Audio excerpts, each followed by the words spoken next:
देखो बच्चों, सबसे पहली चीज ये कि फोर्स क्या होता है, हम बचपन में क्या पढ़ के आए हैं फोर्स के बारे में। तो फोर्स के बारे में हम बचपन में क्या पढ़ के आए हैं, बताओ। It's a push or a pull. Force के पुश और बारे में पुल। हम बचपन में ये पढ़ के आए हैं कि फोर्सेस पुश और पुल ये सभी पढ़ के आए हैं, जो कि हमारी बेसिक डेफिनेशंस हैं। बट जब हम बड़े हो जाते हैं, जब बड़ी क्लास में आ जाते हैं, तो उसकी डेफिनेशन थोड़ी सी चेंज हो जाती है और उसको हम अलग तरीके से डिफाइन करना चालू कर देते हैं फोर्स को। तो फोर्स को हम कैसे डिफाइन करते हैं बच्चे, हम आपको बताते हैं। अभी आपके स्क्रीन पे ब्लैक स्क्रीन आ गया, अनन्या आया? Yes, sir. ठीक है। आ तो गया सर. फोर्स क्या होता है बच्चों, एक्चुअली क्या होता है? फोर्स एक एंटिटी है।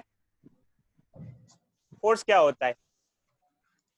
फोर्स एक एंटिटी है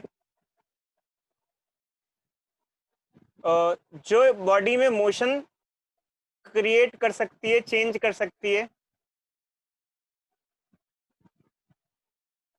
या डिफॉर्मेशन ला सकती है। दो चीजें कर सकती है फोर्स। तो एलोरिका बताएगी। आ गई एलोरिका? Yes sir. बताओ अच्छी, फोर्स बॉडी में मोशन कैसे क्रिएट कर सकती है, मोशन को चेंज कैसे कर सकता है फोर्स? फोर्स बॉडी में मोशन कैसे चेंज कर सकता है, जैसे एग्जांपल्स दो। मोशन चेंज में क्या क्या कह सकते हो आप, क्या क्या बता सकते हो, इसके अंदर क्या क्या डोमेन इंक्लूड हुआ? बोलो बोलो बच्चे, जल्दी बोलो।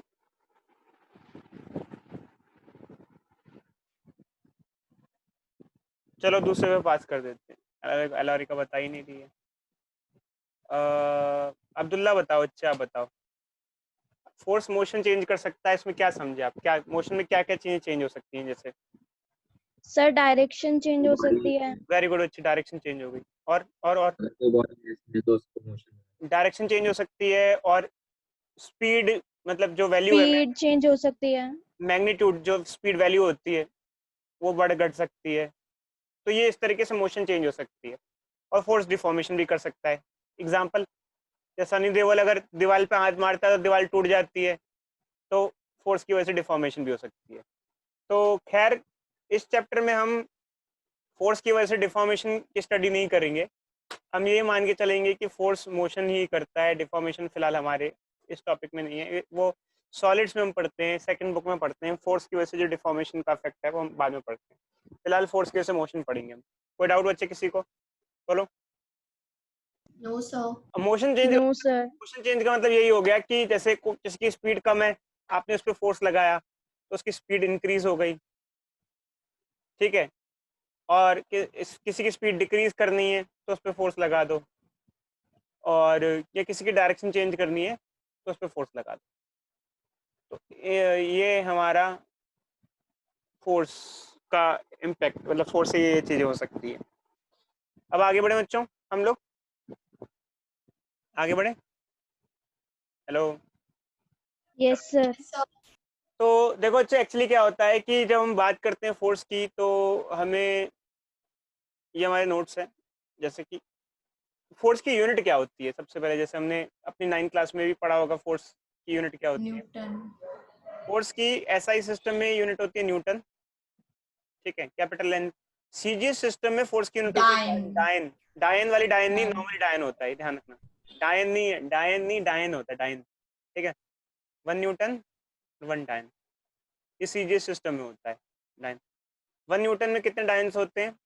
10⁵ 10 to the डायन। power up 5. Ten to almost the power 5। Dyne जो यूनिट होती है बहुत ज्यादा यूज नहीं होती। एक और यूनिट होती है फोर्स की, 1 किलोग्राम फोर्स। अब ये क्या होता है बच्चों? 1 kgf, kgf, 1 kgf, ये एक यूनिट होती है। इसका मतलब क्या होता है? अर्थ 1 किलो की बॉडी पे कितना ग्रेविटेशन फोर्स लगाती है?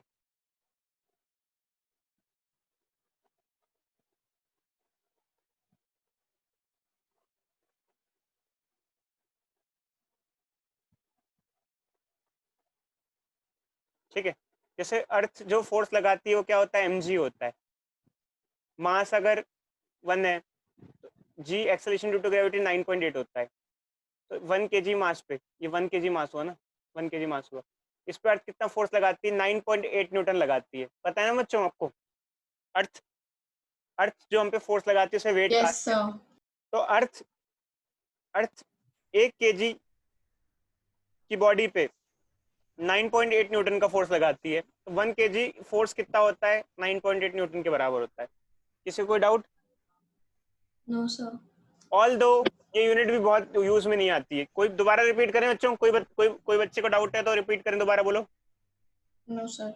अर्थ 1 kg की बॉडी पे कितना ग्रेविटेशन फोर्स लगाती है उसे 1 kg फोर्स कहा जाता है। जैसे हम अपना वेट कैलकुलेट करते हैं, एक होता है मास, एक होता है वेट। मास क्या होता है? हमारा अंदर हमारा मास कितना है, जैसे केजी में होता है, और वेट क्या होता है? हम पे अर्थ कितना फोर्स लगा रही है, तो वो इसी को Force of Earth. 1 kg force. ठीक है। अगर हम बात करें फोर्स की, तो फोर्स एक वेक्टर क्वांटिटी है। ठीक है, उसकी डायमेंशन ये होती है जो हमने फर्स्ट चैप्टर में पढ़ा था। ठीक है। अब बात कीजिए सब कोई बेसिक फोर्स से कौन कौन से होते हैं। जैसे सबसे बेसिक फोर्स होता है वेट। तो वेट क्या होता है इसके बारे में बताएगा सक्षम, बताएगा सक्षम, बताओ भाई सक्षम। हेलो सक्षम, सक्षम बताओ अच्छे, कहाँ गया? अच्छा चलो रुको, अगर सक्षम नहीं बता रहा तो विज्ञान बताएगा। विज्ञान बताओ अच्छे, वेट क्या होता है? Some mass into acceleration due to gravity. वो तो ठीक है, अच्छे थोड़ा डिस्क्राइब करो वेट के बारे में, क्या डिस्क्रिप्शन दे सकते हो? Weight is a kind of force. पहले तो वेट फोर्स होता है, बेसिक फोर्स है। क्या होता है वेट फोर्स? वेट क्या होता है बताओ, बोलो। प्लैनेट एक बॉडी पे कितना फोर्स अप्लाई कर रहा है? शाबाश बच्ची। Force exerted on body by planet, और इसको अगर ओपन भी करें तो फोर्स सिर्फ फोर्स नहीं, एक्चुअली ग्रेविटेशन फोर्स। ठीक है बच्चों, इसको वेट कहते हैं। एक प्लैनेट पे कितना, एक प्लैनेट एक बॉडी पे कितना ग्रेविटेशन फोर्स लगा रही है उसे वेट कहते हैं। और ऐसे आमतौर पर फोर्स होता है मास इनटू एक्सेलरेशन। तो यहाँ जो एक्सेलरेशन लेते हैं वो एक्सेलरेशन ड्यू टू ग्रेविटी ले लेते हैं, तो फोर्स हो जाता है mg। और इसको फोर्स को F नहीं लिखते, W लिखते हैं, तो वेट हो जाता है mg। इसे वेट कहा जाता है। तो इसके बारे में भी समझना बहुत जरूरी है बच्चों, क्योंकि वेट के बारे में कईयों को पता नहीं होता है, फिर आगे चीजें गड़बड़ होती हैं। वेट क्या होता है? जैसे एक बंदा है, ये एक बच्चा है, मान लो एक बच्ची है लॉरिका, ठीक है। ये वेइंग स्केल पे खड़ी हुई है और ये है 30 किलो की, इसका मास 30 kg है। ठीक है बच्चों, तो इसका मास 30 kg है। मान लो अर्थ का जी 10 ले लेते हैं, अर्थ का जी है 10 मीटर पर सेकंड स्क्वायर, तो इसका वेट कितना होगा? 300 Newton. 300 न्यूटन। इसका क्या मतलब है लॉरिका, बताओ इस चीज का क्या मतलब है, बोलो अच्छी। सर कि अर्थ मेरे पे 300 न्यूटन का फोर्स लगा रही है, लगा रही है ग्रेविटेशनल फोर्स। अर्थ आप पे ग्रेविटेशन फोर्स लगा रही है 300 न्यूटन का। बट एक्चुअली क्या होता है कि अगर मास और वेट का कंपैरिजन किया जाए, जैसे कई बार कहते हैं कि compare between mass and weight, तो अनन्या बताओ अच्छी, अगर मान लो कल को एलोरिका एस्ट्रोनॉट बन जाए और वो उड़ के चांद पे पहुंच जाए, ये चांद पे पहुंच जाए, इन दोनों में से क्या चीज चेंज, मान लो अब कल को नहीं, मतलब आज ही एस्ट्रोनॉट बन के उसको भेज दिया जाता है, इन दोनों में से क्या चीज चेंज होगी मून पे जाकर? सर मून पे जाके उसका मास तो सेम रहेगा लेकिन उसका वेट चेंज हो जाएगा, क्योंकि मास और क्वांटिटी ऑफ मैटर होता है, तो उसके अंदर का मैटर की क्वांटिटी तो नहीं बदलेगी, लेकिन मून जो उस पर फोर्स लगा रहा है वो अलग होगी। तो उसका मास जैसे अगर 30 kg है तो 30 kg ही रहेगा, बट उसका वेट चेंज हो जाएगा, क्योंकि एक्चुअली And क्या by होता है मून 4 का जो, times. जैसे मान लो उसका वेट ऑन अर्थ है, वेट ऑन अर्थ है कितना है? 300 न्यूटन लेट अस टेक। तो वेट ऑन मून अलग हो जाएगा, क्योंकि वेट ऑन मून जब निकालेंगे तो m जी अर्थ का नहीं लेंगे, जी मून का लेंगे। जो जी मून का होता है वो 1/6 अर्थ होता है। जैसे मास उसका 30 हो गया, तो मून का जो जी, अर्थ का अगर 10 है तो मून का 10/6 होता है, 1/6 होता है। ध्यान रखना बच्चों, अर्थ का जो एक्सेलेरेशन होता है वो 1/6 होता है। अर्थ के कंपैरिजन में, सॉरी, मून का जो एक्सेलेरेशन होता है 1/6 होता है। मून पे ग्रेविटी बहुत कम है, 1/6 ऑफ अर्थ है। समझे नहीं समझे? तो ये कट जाएगा, क्या आ जाएगा? एलोरिका का वेट वहाँ कितना हो जाएगा? 50 न्यूटन। तो एलोरिका बताओ बच्चों, आप हल्की फील करोगी या भारी फील करोगी वहाँ पर? सर हल्की। हल्की फील करोगी और हल्की फील करोगी। अच्छा, मान लो अगर आप यहाँ पे थोड़ा सा कूदती हो तो वहां कितना ज्यादा कूद पाओगी? ज्यादा ऊंचा, मतलब यहाँ से ज्यादा। कितना गुना? करीब करीब। अब्दुल्ला बताओ बच्चे, वहां अगर आप यहाँ पे कुछ कूद पाते हो तो वहां 6 गुना। हाँ, 6 गुना कूद पाओगे, क्योंकि ग्रेविटी 6 टाइम्स कम है, तो करीब करीब आप 6 टाइम्स ऊंचा कूद पाओगे। मतलब क्या, अगर आपको स्कूल की दीवार टापनी है तो आप भागते भागते टाप सकते हो। ऐसे ऐसे भागते भागते जाओगे, स्कूल की दीवार टप जाएगी आप। इसका मतलब ये नहीं मैं आपको टापने की सलाह दे रहा हूँ बच्चे, ध्यान रखना। वैसे भी आप, स्कूल तो है नहीं तो टापोगे क्या। चलो आगे बढ़ते हैं। तो अब अभी तो बच्चे सोच रहे हैं स्कूल खुल जाए, यहाँ टापने की बात तो दूर की है। ठीक है, तो ये एक फोर्स हो गया। किसी को डाउट इससे लेके, वेट को लेके कोई किसी को डाउट हो तो बताओ बच्चों। अभी यहाँ रख दिया क्या हो जाए? No sir.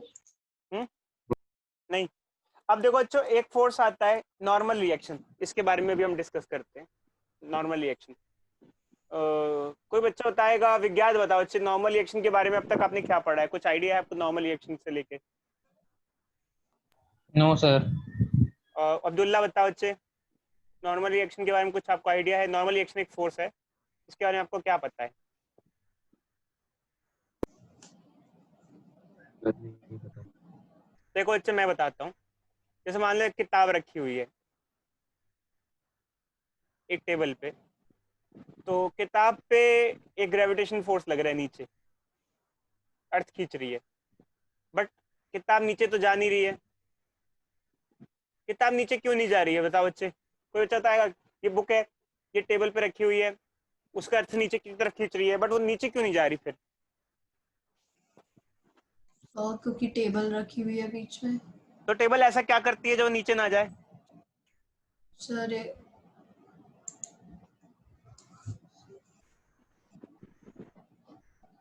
सर वो देखो फोर्स को बैलेंस करती है। कैसे करेगी बैलेंस? सर टेबल फोर्स ऊपर की तरफ लगाएगी। बिल्कुल बच्चे, एक्चुअली क्या होता है कि पूरी कहानी है बच्चों। एक बुक रखी है, बुक पे ग्रेविटेशन फोर्स लग रहा है, बुक टेबल पे रखी हुई है। अब बुक अगर नीचे गई तो बुक टेबल को तोड़ के नीचे जाएगी, तो टेबल के पार्टिकल नहीं चाहेंगे कि बुक पे नीचे की तरफ फोर्स लगे, बुक नीचे जाए। तो टेबल के पार्टिकल एक अपवर्ड फोर्स बुक पे लगाते हैं, बुक पे एक अपवर्ड फोर्स लगाते हैं, उसे कहते हैं नॉर्मल रिएक्शन। Normal reaction. अब इसका नाम नॉर्मल और रिएक्शन क्यों है? तो ये होता है कि नॉर्मल एंड रिएक्शन क्यों है? नॉर्मल एंड रिएक्शन, इसका क्या मतलब हुआ नॉर्मल एंड रिएक्शन? इसको खोल के, ओपन करके बताओ। नॉर्मल तो 90 डिग्री। शाबाश बच्चे, इस टाइम पे ये फोर्स लग रहा है 90 डिग्री पे लग रहा है सरफेस से। तो ऐसे कैसे 90? ये वाला एंगल जो दिखेगा, ये दिख रहा है बच्चों, ये एंगल, यस सर। ये 90 डिग्री है, इसलिए नॉर्मल हो गया। और रिएक्शन मतलब कि एक तरीके से जो जो टेबल बुक पे फोर्स लगा रही है, एक काइंड ऑफ रिएक्शन कहलाता है। तो ये नॉर्मल रिएक्शन फोर्स होता है। और हम पे भी लग रहा है, अभी आप पे भी लग रहा है, आप चेयर टेबल बेड वेड जिस पे भी बैठे हो, वो जो सरफेस है आप पे अपवर्ड फोर्स लगा रहा है। क्यों? ताकि नेट फोर्स जीरो हो जाए। कैसे? अगर ये दोनों एक दूसरे को कैंसिल नहीं करेंगे, बैलेंस नहीं करेंगे, नेट फोर्स जीरो नहीं होगा। मतलब बैलेंस हो जाएगा तो नेट फोर्स जीरो हो जाएगा, और नेट फोर्स जीरो है तो हम रेस्ट पे हैं। और मान लो टेबल क्या है कि मैं नॉर्मल रिएक्शन नहीं देती, तो क्या होगा बताओ?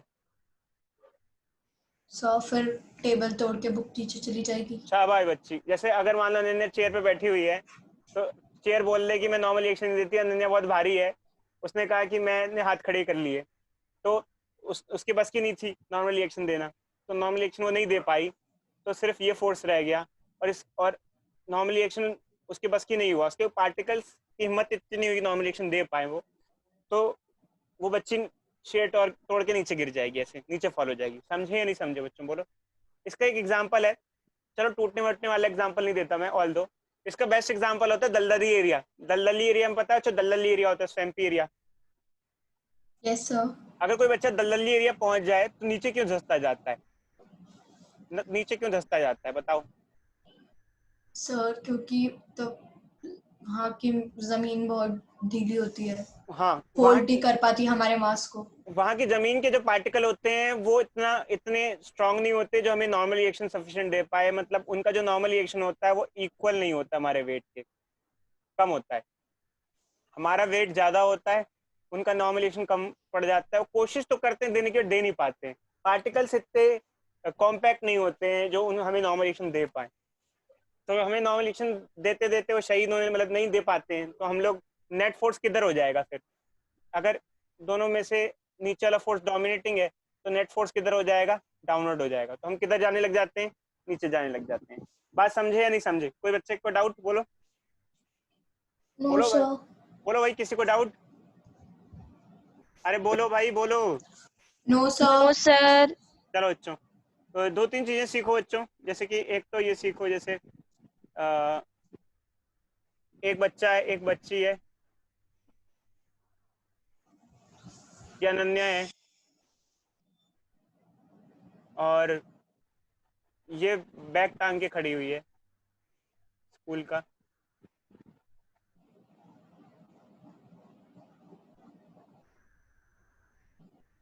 बैग टंगा हुआ है, ठीक है। अनन्या मान लो है 60 kg की, और अनन्या का बैग है 30 kg का। ये सारा सामान भर के जाती है, तो जमीन कितना नॉर्मल रिएक्शन देगी?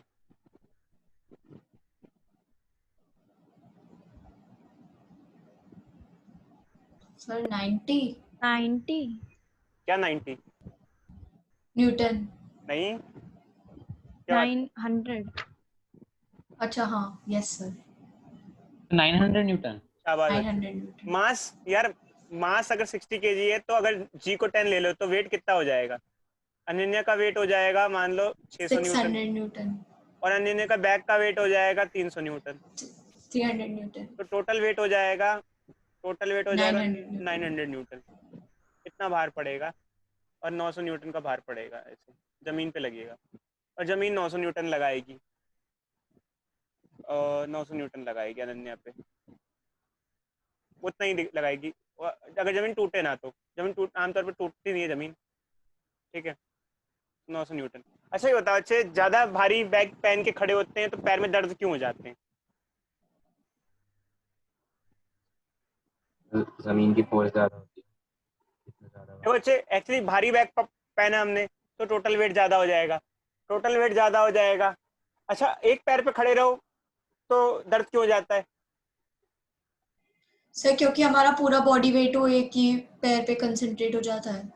हमारा पूरा बॉडी नहीं अच्छी, हमारा साथ में हमारे जितनी भी चीजें हैं उसका, इवन हमारा भी मत बोलो, यहाँ बोलो नॉर्मल रिएक्शन के बारे में बात करो। देखो जैसे इस केस में आपके ऊपर नॉर्मल रिएक्शन कितना लग रहा है? 900 न्यूटन लग रहा है। 900 न्यूटन। तो एक पैर पे कितना होगा? ऑन 1 लाख कितना होगा? 1 लाख पे कितना फोर्स आएगा? जमीन कितना फोर्स देगी? 900 न्यूटन। अरे यार, एक पैर पे 450 न्यूटन लगेगा ना। दो पैर पे इक्वली डिस्ट्रीब्यूटेड होता है फोर्स। नहीं, अगर एक पैर पे ही खड़े हो तो। नहीं, दो पैरों पे, जैसे एक एक, अगर दोनों पैर पे खड़े हो तो एक एक पैर पे 450 आ जाएगा। समझे नहीं यस समझे? Yes sir. सर। ठीक है, यस भगवान ने हमें 2 पैर दिए, अगर 4 पैर दिए होते तो और डिस्ट्रीब्यूट हो जाता। समझे? Yes sir. और इसी तरीके से होते, ठीक है, तो यस सर। डिस्ट्रीब्यूट हो जाता है हमारा वेट। और अगर एक पैर पे चलेंगे तो बहुत ज्यादा फोर्स लगेगा हमारे उस एक पैर पे, बहुत ज्यादा लोड आ जाएगा, मतलब बहुत ज्यादा नॉर्मल रिएक्शन लगेगा हमारे पैर पे। समझे नहीं समझे बच्चों? बोलो, किसी को कोई डाउट? No sir. चलो अच्छा, अब आगे देखते हैं। तो अब हम कुछ आगे कॉन्सेप्ट पे आते हैं। मान लो हम दलदली एरिया चले गए, स्वैम्पी एरिया चले गए, घूमने गए, और वहां पर जंगल वंगल में गए और वहां दलदली एरिया मिला और हम धंसने लगे। तो मान लो एक बच्चा है, ठीक है, ये 50 kg का है।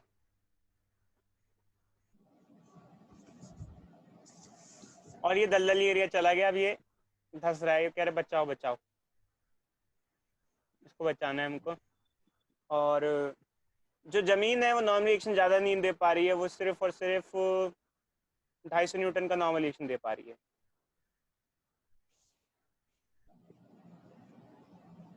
किस एक्सेलरेशन से वो नीचे जाएगा?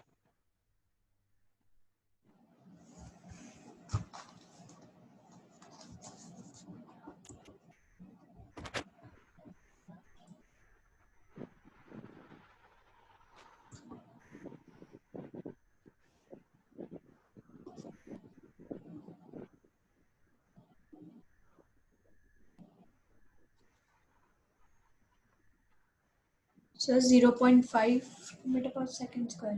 देखते हैं, बाकी सबको करने दो, एक दो अच्छे और कर लें।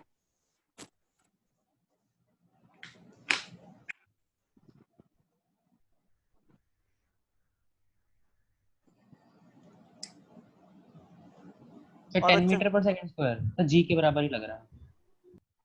क्या बात कर रहे हो बच्चे, 10 मीटर पर सेकंड स्क्वायर से कैसे आएगा? मेरा तो 10 से 10 से तो तब जाता है जब उस पर कोई फोर्स नहीं लगता। 10 से ज्यादा होगा फिर। 10 से ज़्यादा तो हो ही नहीं सकता बच्चे, 10 से ज़्यादा से कैसे जाएगा, 10 से कम ही रहेगा। अगर किसी बॉडी पे कोई फोर्स नहीं लगता तो 10 मीटर पर सेकंड स्क्वायर से नीचे जाती है, ग्रेविटेशनल फोर्स के अलावा। 5 मीटर पर सेकंड स्क्वायर। हाँ, 5 मीटर पर सेकंड स्क्वायर आंसर आएगा। देखें एक बार, देखो बच्चों एक्चुअली क्या होता है, बॉडी पे लगने वाले फोर्सेस जब हम शो करते हैं तो उसको नाम दिया जाता है फ्री बॉडी डायग्राम। हम क्या बनाएंगे, क्या बनाएंगे? Free body diagram. क्या क्या फोर्स लग रहे हैं बॉडी पे?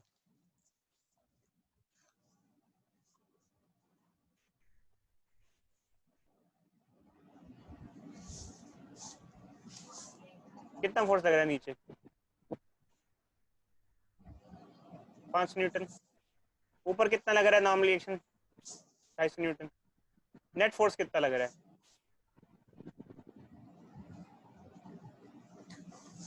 बोलो भाई बोलो। 250 न्यूटन। 350 न्यूटन। और नेट फोर्स होता है मास इनटू एक्सेलरेशन। याद है बच्चों, ये पढ़ा है आप लोगों ने 9th क्लास में। मास कितना है? 50 किलो।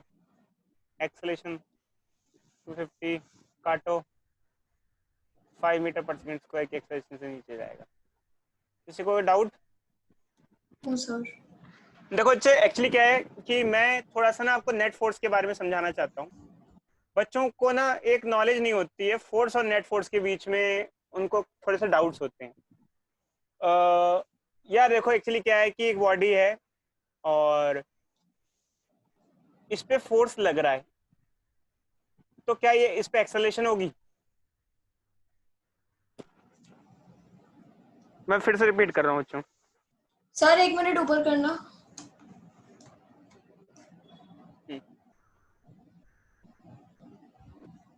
Okay sir. कल एक्सेलरेशन तो होगी। होगी ना एक्सेलरेशन?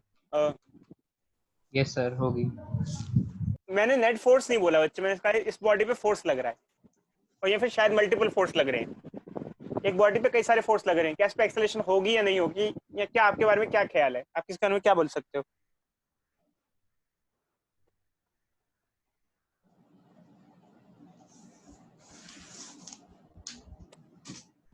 क्या आपकी थिंकिंग है इसके बारे में?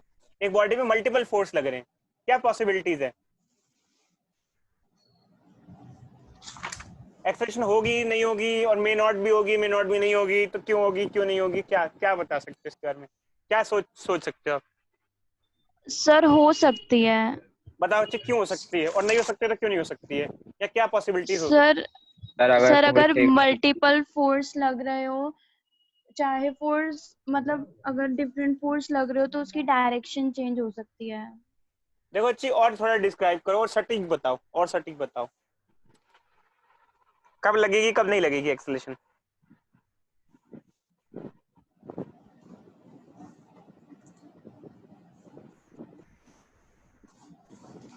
देखो बच्चों, मल्टीपल फोर्स लग रहे हो और उन सब का नेट 0 हो, तो एक्सेलरेशन भी 0 होगी, मतलब बॉडी रेस्ट पे तो रेस्ट पे रहेगी, मतलब मोशन में नो चेंज। समझे नहीं समझे, बोलो बच्चों। Yes sir. हमारे लिए फोर्स लगना इंपॉर्टेंट नहीं होता है, हमारे लिए नेट फोर्स लगना इंपॉर्टेंट होता है। हम कहते हैं कि फोर्स लगता है तो बॉडी में ये होता है, नहीं, फोर्स लगने से कुछ नहीं होता, नेट फोर्स लगने से होता है। बात समझे नहीं समझे? Yes sir. फोर्स लगना नहीं लगना ये इंपॉर्टेंट नहीं है, नेट फोर्स लगना चाहिए, क्योंकि फोर्स तो हो सकता है कैंसिल हो जाए। अगर फोर्स कैंसिल हो जाए तो क्या होगा, कोई फर्क पड़ेगा नहीं पड़ेगा? कोई फर्क नहीं पड़ेगा। कोई फर्क नहीं पड़ेगा, कोई फर्क नहीं पड़ेगा। फोर्स अगर कैंसिल हो जाते हैं सारे तो क्या फर्क पड़ता है, कोई फोर्स ही नहीं हुआ एक तरीके से। अगर नेट रिजल्टेंट सबका 0 है तो क्या क्या फायदा है? तो नेट फोर्स बहुत इंपॉर्टेंट चीज होती है, फोर्स इंपॉर्टेंट चीज नहीं होती हमारे लिए। ये बात समझे या नहीं समझे? Yes sir. चलो अच्छा आगे बढ़ते हैं। तो चलो नेट फोर्स के बहाने आपको कुछ चीज सिखाते हैं। अच्छा ये बताओ, एक बलून आता है जो हवा में उड़ता है, कौन सा बलून होता है? Helium balloon. हीलियम बलून होता है, ठीक है। क्यों उड़ता है वो, हवा में ऊपर क्यों जाता है? या चलो जैसे हीलियम बलून हो गया, या फिर हॉट एयर बलून हो गया। हॉट एयर बलून भी होते हैं, ये भी ऊपर जाते हैं, क्यों?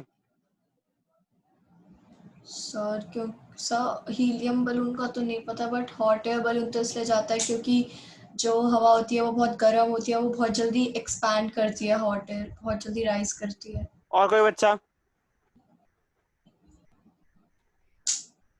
और कोई बच्चा? और कोई बच्चा?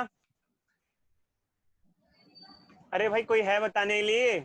विज्ञात विज्ञात कुछ बताओ, अच्छे सक्षम वक्षम बताओ, अच्छे कुछ बता सकते हो तो। Sir net force upper direction में लगता है इसलिए ऊपर चले जाता है। क्यों क्यों लगता है नेट फोर्स अपर डायरेक्शन में, क्यों क्यों? हॉट एयर बलून ऊपर क्यों जाता है?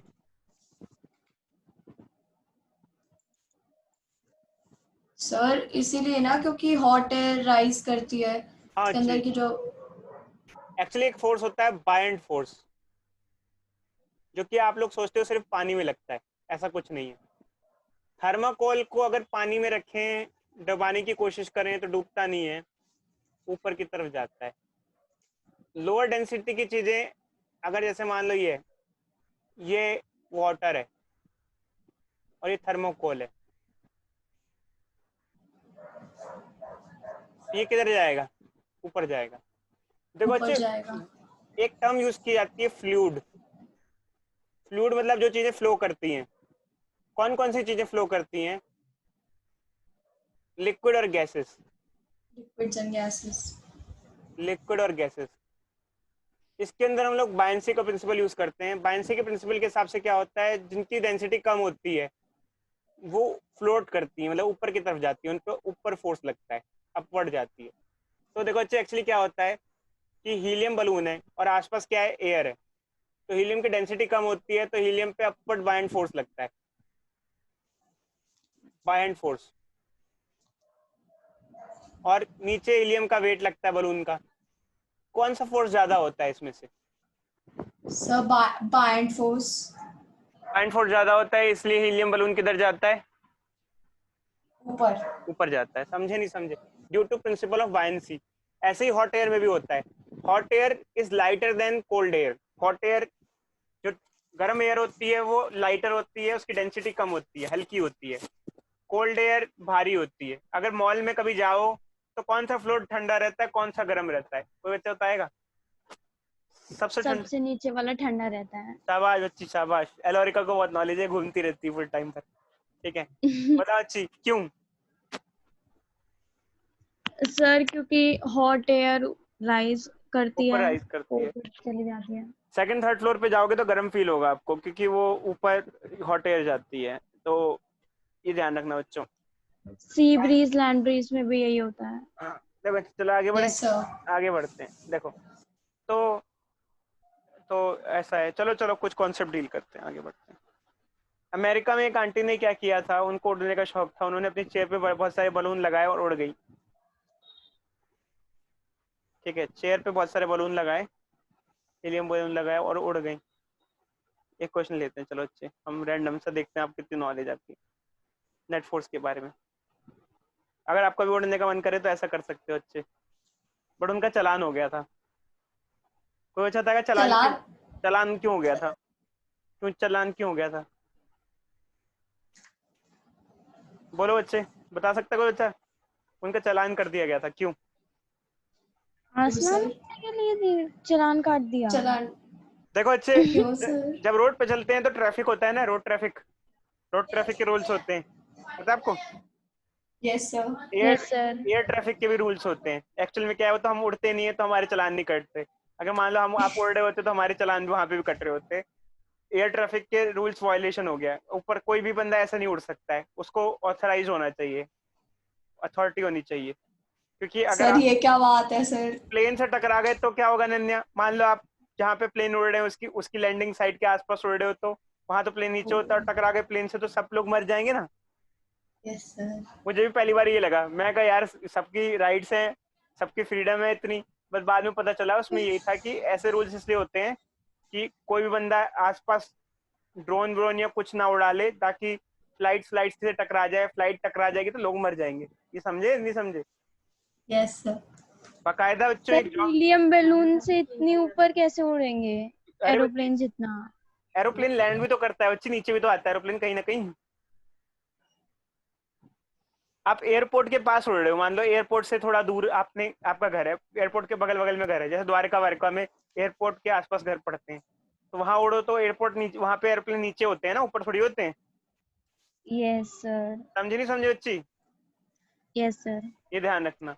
हर यार एरोप्लेन ऐसा थोड़ी है कि ऊपर से सीधे नीचे कूद जाता है, लैंड करता है बच्ची नीचे आता है ना धीरे धीरे करके, ठीक है? तो वहां पर ज्यादा रिस्क होता है, वहां पर बिल्डिंग्स की हाइट भी लिमिटेड होती है, हाई राइज बिल्डिंग बनाना मना होता है वहां पर, समझे? Yes sir. लैंडिंग प्रॉब्लम्स होती है। मान लो ये बलून है, एक बलून 50 न्यूटन का बाइंड फोर्स जनरेट करता है मान लो, और बलून का खुद का वेट निग्लिजिबल है, ऐसे ऐसे, और ये एक आंटी है इसमें, और ये पूरा सिस्टम है आंटी वंटी मिलाकर, ये 100 न्यूटन पूरा, सर से ब्लॉक का ना? सब कुछ मिला के आंटी वांटी सारा वेट मिला के, नीचे नेट डाउनलोड फोर्स 100 न्यूटन है, सब कुछ मिला के आंटी वांटी सब कुछ, ठीक है? क्या होगा बच्चे? आंटी ऊपर जाएंगी नीचे जाएंगी? सर ऊपर चले जाएंगे आंटी।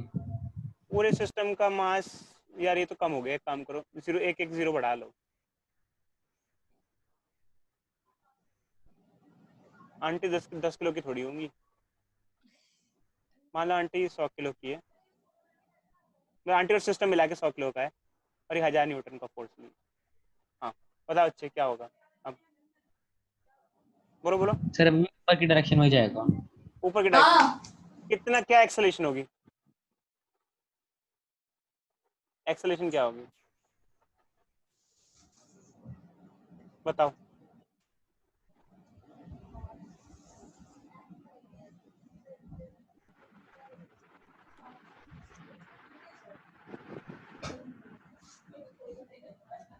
बोलो बच्चों बोलो।